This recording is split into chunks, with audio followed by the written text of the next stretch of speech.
tous, c'est Tic Tac, le Mac d'actu des jeunes Bretons. Place au jeu dans cette émission. Et ça tombe bien car nous sommes au cœur d'Enigma Park à Janzé, en Ille-et-Vilaine.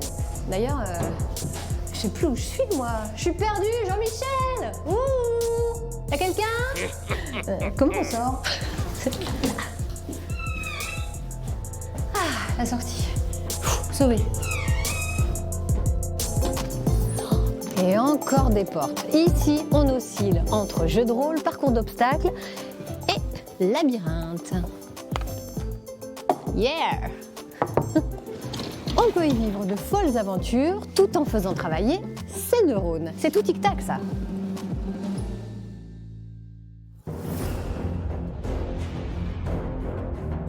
Dans cette émission, vous découvrirez aussi le portrait d'une restauratrice du patrimoine qui, par sa peinture, fait de sacrés voyages dans le temps. Enfin, vous ferez la connaissance d'un jeune prodige du football freestyle qui tient son ballon en équilibre, pas tout à fait comme moi. Allez, encore une pirouette, et c'est l'heure de l'actu. En bref. Dans l'actualité des jours derniers, des manifestations de lycéens comme ici à Brest, ils s'inquiètent du maintien des épreuves de philosophie et du grand oral, même de manière aménagée, et préfèrent miser uniquement sur le contrôle continu.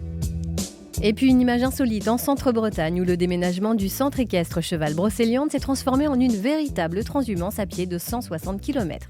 Ils auraient pu faire le trajet en camion jusqu'à Quérien dans les Côtes d'Armor, mais les membres de la structure ont préféré être aux côtés de leurs chevaux pour être en phase avec les animaux. C'est pas beau ?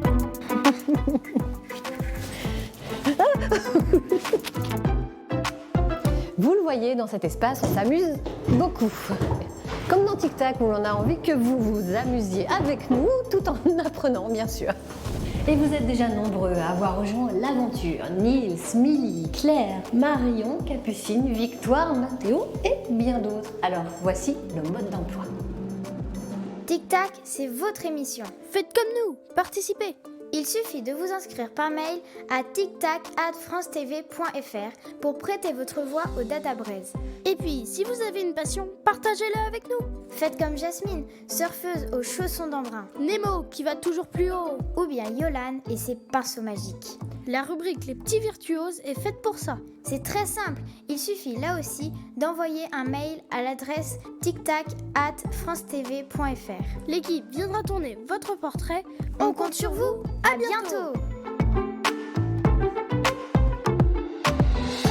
Et oui, on compte sur vous.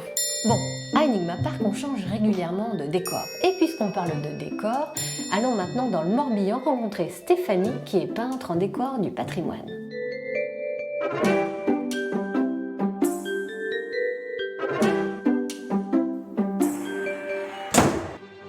À vue d'œil, on dirait du bois, mais à y regarder de plus près, oui, c'est bien de la peinture. Mi-artiste, mi-peintre, Stéphanie est chargée dans cet appartement de restituer ce soubassement d'époque napoléonienne. Un patrimoine que la ville de Pontivy doit à Napoléon Ier en personne.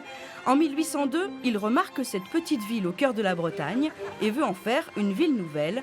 Il la rebaptise Napoléonville. Plusieurs siècles se sont écoulés et voici comment Stéphanie a trouvé la pièce à son arrivée. La voici après travaux. On s'y tromperait.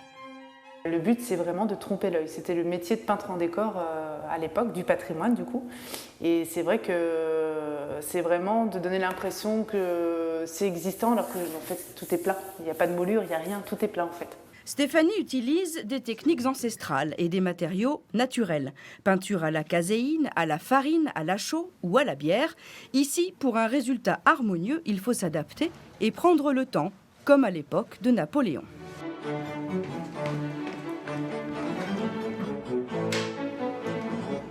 Ce qui me plaît aussi beaucoup, c'est qu'avec les techniques anciennes, je fais des choses contemporaines. Donc parfois, le décor peut servir justement à embellir et à habiller un lieu qui, pour le coup, est très blanc, triste. Du sur-mesure qu'elle aime faire découvrir, comme ici, dans ce lycée de Pontivy, où elle a initié des élèves, peintres en bâtiment, à la peinture, aux algues bretonnes.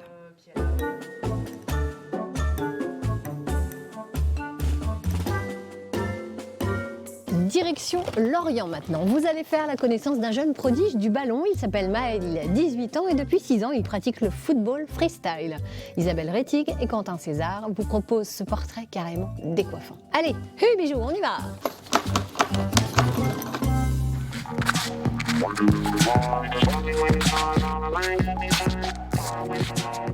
C'est ce qui s'appelle être adroit de la tête et des jambes. Et plus impressionnant encore quand Maël commande ses figures tout en jonglant. Ça, c'est l'Eclipse. C'est un geste qui demande pas mal d'entraînement. Ça, c'est le sit-down.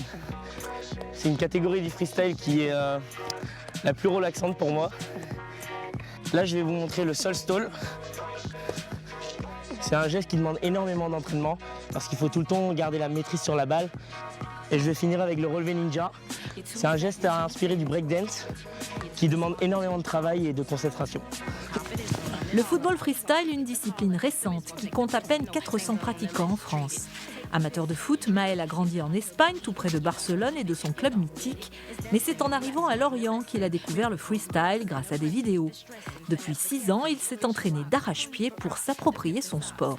Je le vois plus comme un mode de vie. C'est quelque chose qui est déjà en moi et qui m'a permis d'apprendre plein de choses, de toucher à plein de domaines, de voyager et de connaître plein de gens. Et c'est déjà ancré en moi et je pense que même dans 20 ans, je ne l'oublierai pas.